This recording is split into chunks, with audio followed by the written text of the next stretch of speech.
Hey, welcome to our show. I'm Dr. Latifat. I'm the host of the Money Fit MD show. This is where we talk about all things money and mindset because I truly believe that when we pair these two things together, it is pretty much impossible for us to not create wealth. So I hope you enjoy the show. Make sure you learn, make sure you take actions, and make sure you share the link to the show with all the humans in your life so that we can all start to build wealth together from the inside out. Enjoy this episode.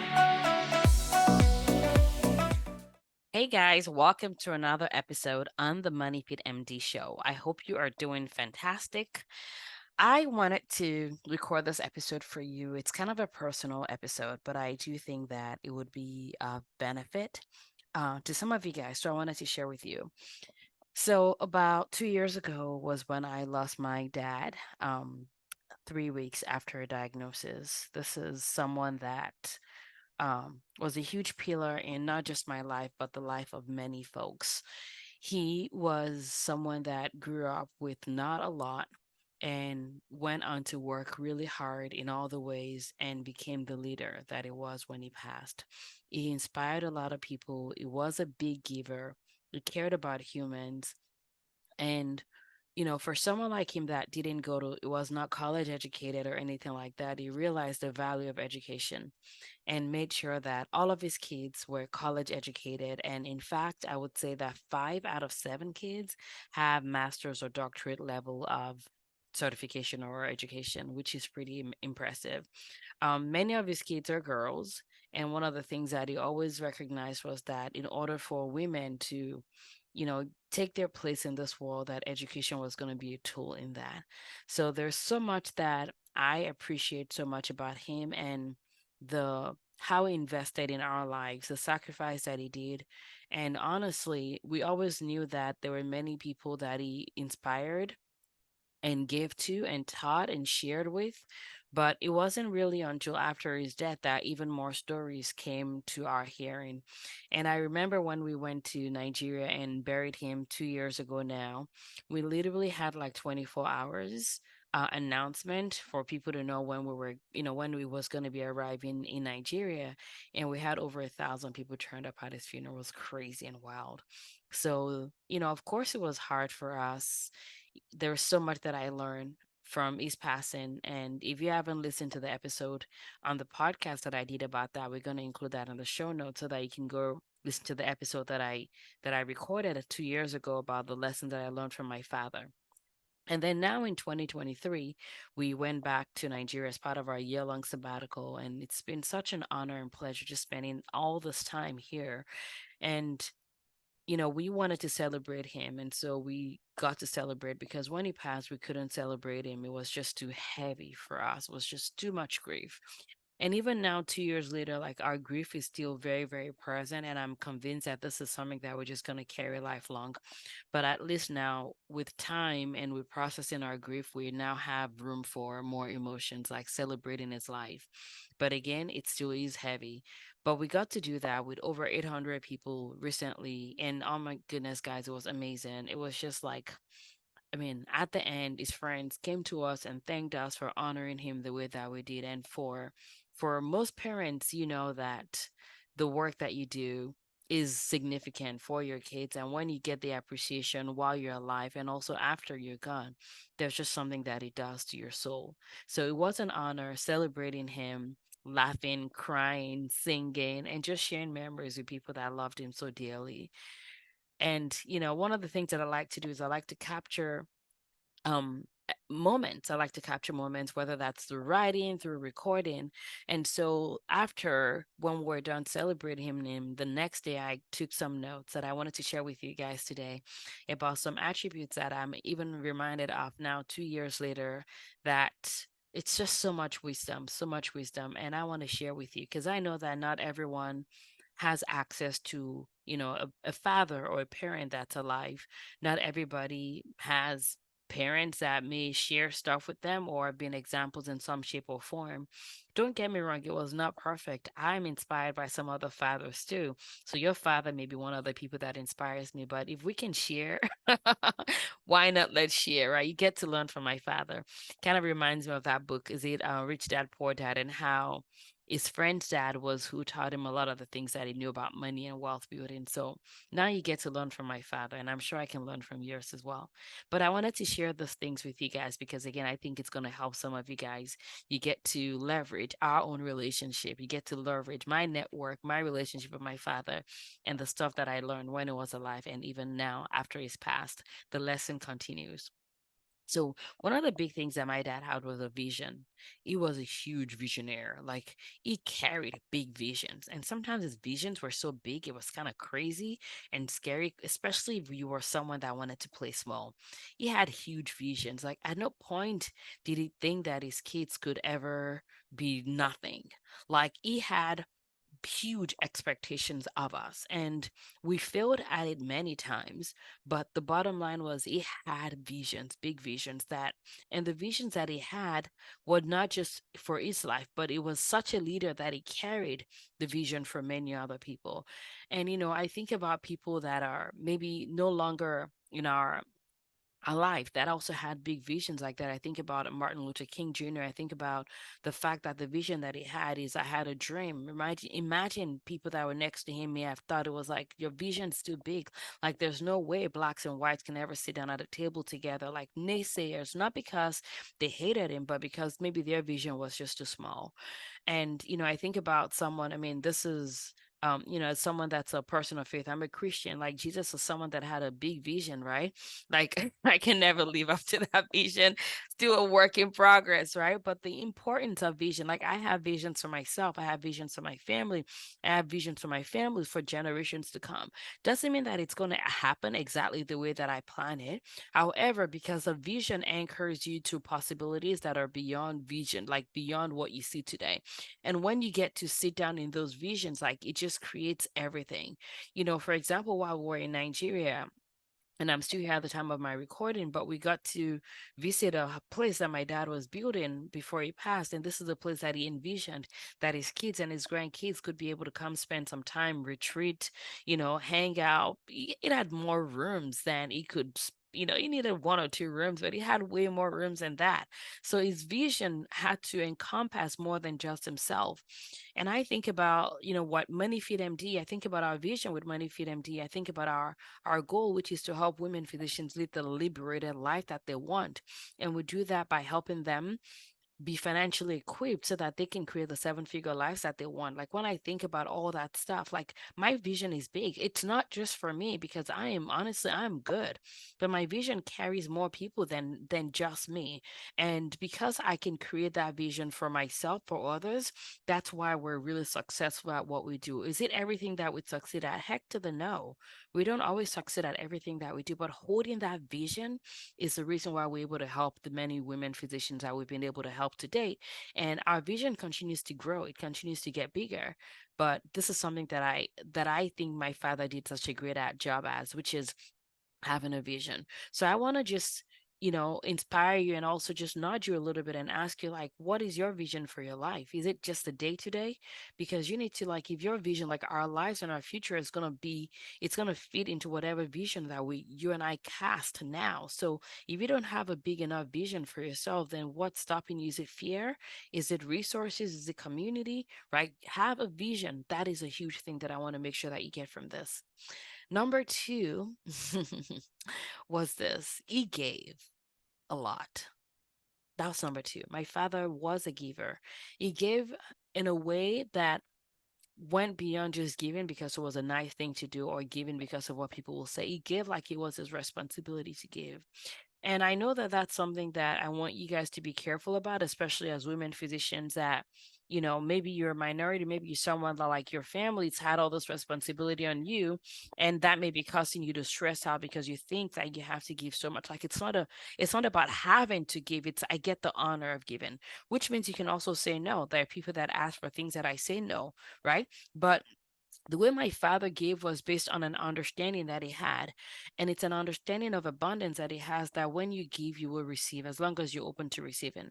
I say that because there are times when you and I are not putting ourselves in a position of receiving where someone says, would you like? We say no. Someone says you need to learn a skill set to get to the next level. We say no, right? But the key is like if you're willing to receive, you can never outgive the abundance that exists. And that was something that he practiced. He was a huge giver. He gave so much that it was awkward for us as kids, because like, yo, give it to, like, I want it, right? But he always believed there was something to give. It will always believe there was something to give. He was extremely generous. And again, givers will not lack. The only reason why givers lack is because they're not humble and they're not open to receiving. But if you give and you're willing to accept when opportunities come, I promise you, you're never going to lack. Giving is also a huge part of my life as well. It's something that I do. It's something that I continue to do more of. It's something that I continue to challenge myself on, whether that's like personally through MoneyFit MD, whether it's also through like our Soxy Doc, which is our sister company where we make personalized socks for women physicians. Um, Giving is a huge part, and the reason why is I believe that by itself, it's an arm of wealth. Like when I create, it's not just money. When I create this podcast episodes, that's given. When I give up my of the wisdom that I have when it comes to money and wealth building and living a wealthy life, like that literally is all that is part of giving, right? So the podcast, the book, the coaching, even the membership program that I had, that's my way of giving, right? Again, we give and we receive, we give, receive. That's how we keep the abundance going in this world. But that's something that he did hugely, was give a lot. The number three thing that he did was he inspired others to follow his lead. And even though it wasn't necessarily like, it wasn't a teacher in the traditional sense of the word, but it was someone that gave freely of his advice, right? If he learned how to do something, he was willing to let other people follow in his footstep. He was willing to tell them the good, the bad, and the ugly, right? So if you're someone that like, what are you hoarding? Like, what are you not giving of? What are you not sharing of? I have people reach out to me all the time and asking about like, in our money program, or they're sending me messages on Instagram or Facebook. They have questions and they're having like, they want to learn the things that I already have access to, and I'm willing to share, right? Because again, like, we need to live our lives and have our core beliefs so solid that others that are meant to follow, that are meant to be inspired by us, will have no choice but to do that. Not everybody's meant to follow you, not everybody's going to be inspired by you, but those that are meant to will follow you. As long as you stay true to who you are, you anchor yourself to the convictions, to the truth that you know exists. Like, that part is so, so, so important. So for him, he was a huge inspirer of people to follow him. In fact, one of the speeches, one of his friends who has known him for like, I don't know, over 40 years, I gave a talk at his 2-year memorial service, was talking about the fact that this was someone that they all inspired, like they all followed him.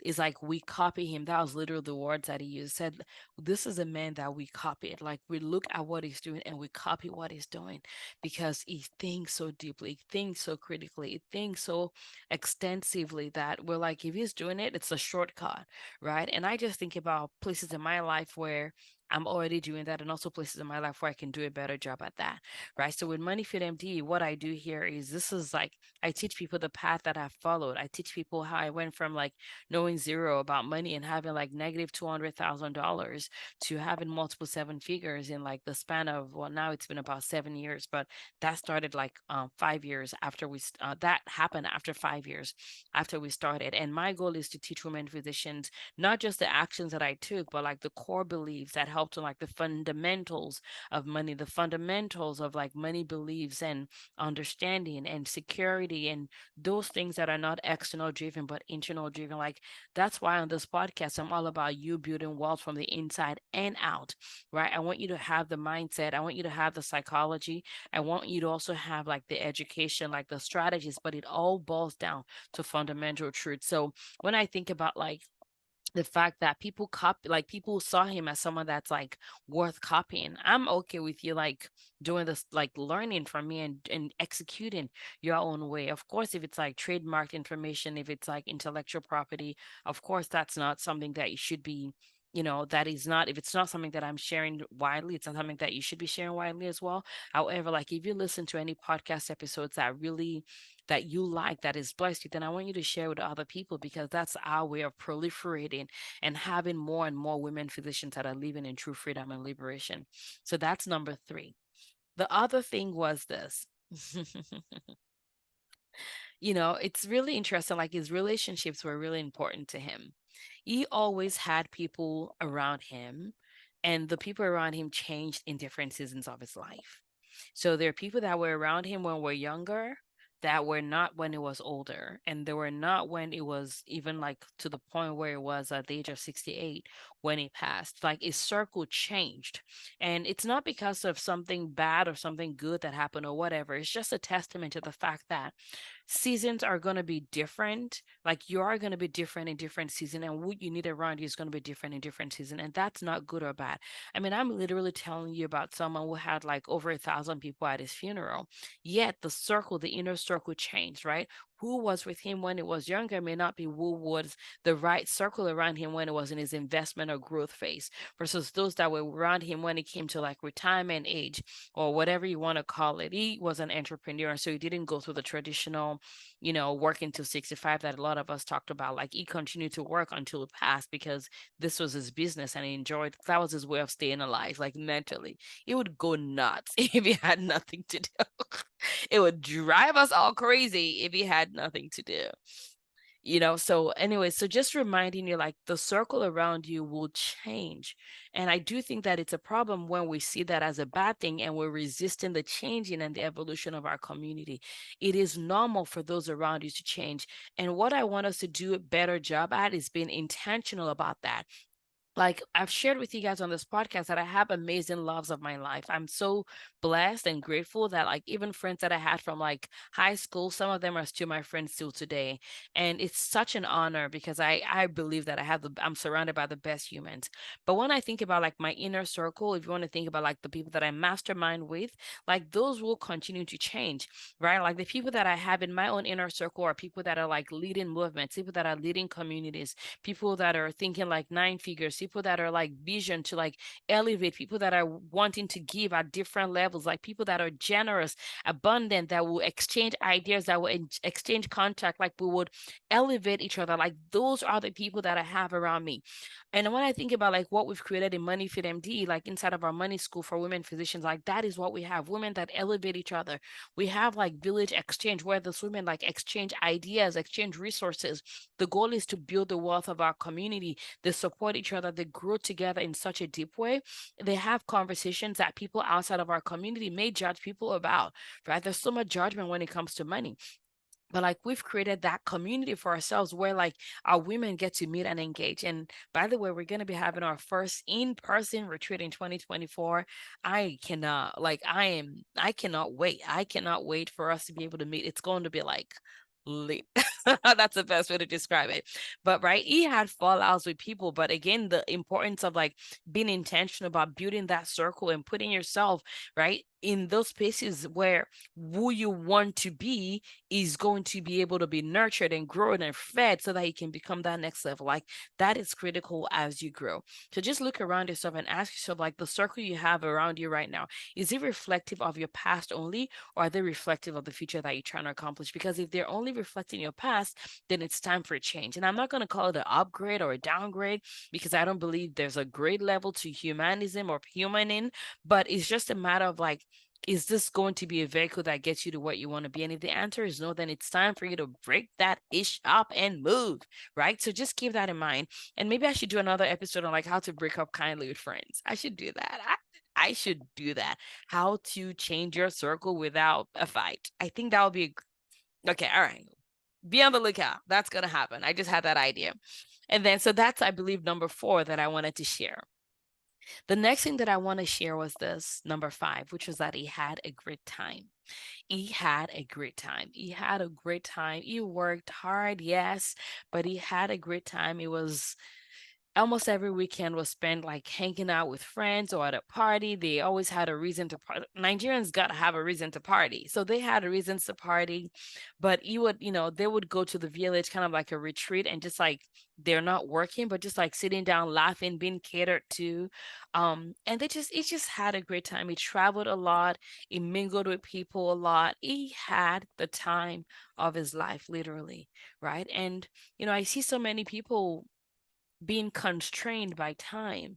I see so many people thinking that their best time is going to be had in retirement. Again, he died at the age of 68. This would have been 3 years after traditional retirement.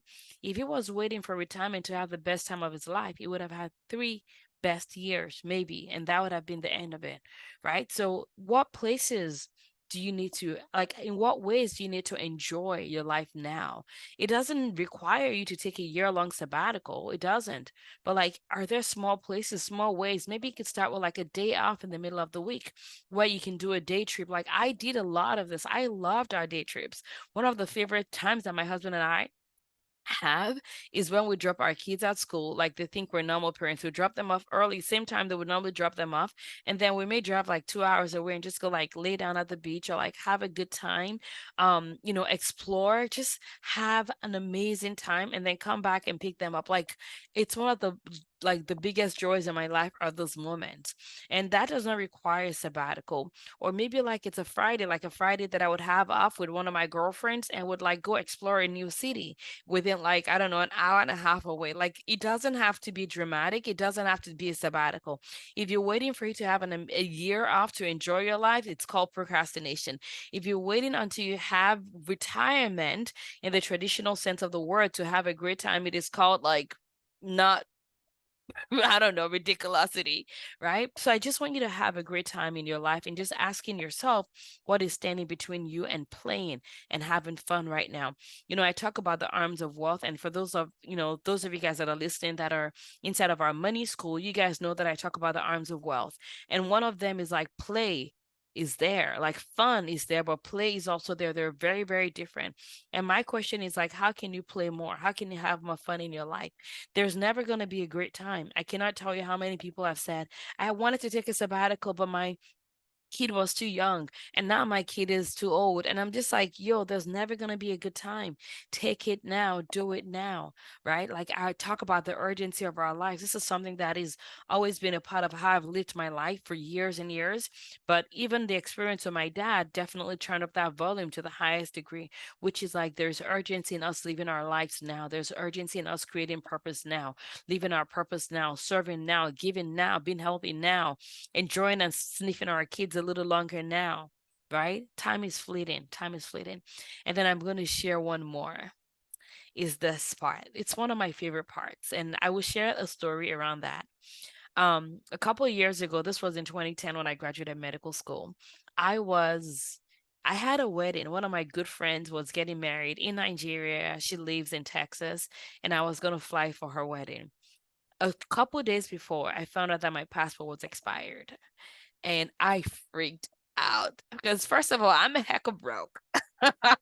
So buying ticket money was not a walk in the park, right? And I really wanted to be there for her wedding. And yes, it was far away, but something that I really wanted to do.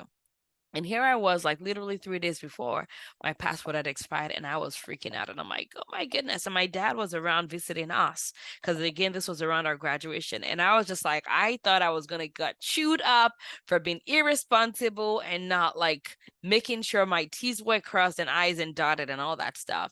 And I remember walking down the stairs in our rented what's it called, house. It's like a upstairs and downstairs. And I remember I guess duplex, so I don't know what they're called. whatever they're called, but like you get what I mean. And I went downstairs and I was just like, oh my goodness, guess what happened? Like I'm about to get chewed out. And I said my passport was expired. And I will tell you what my father said. And this is a belief that he's had for so long. And it's something that I think about even subconsciously when things come up.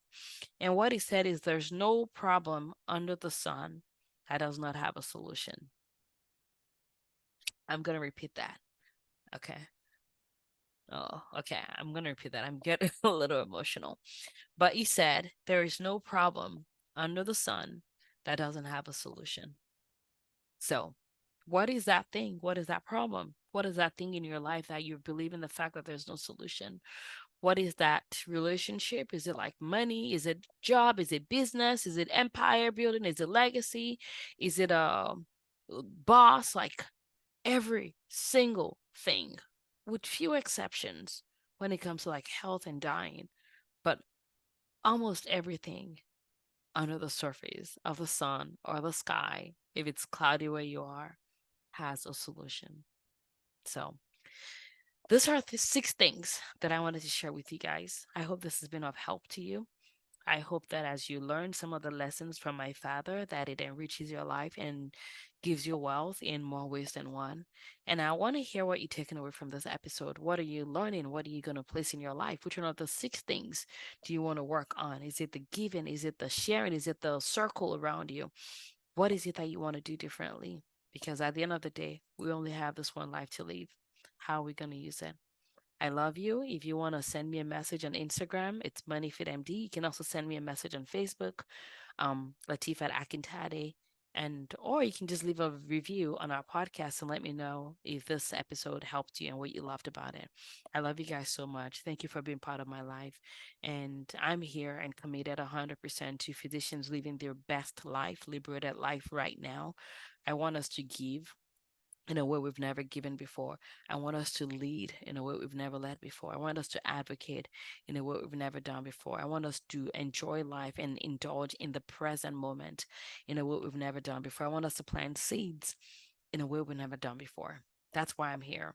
If I can be of help, feel free to reach out. You can go to my website, moneyfitmg.com/start. This is how you schedule a call with a member of my team and see if my community is the best fit for you If you have to build loved your this wealth. episode, I love I you would guys so love it much. if you Thank you can for being a part head of the over world. to Bye bye. iTunes and leave us a review. It helps us get this content to more women physicians. This is a money revolution, and I'm so glad that you're part of it. Thank you for listening.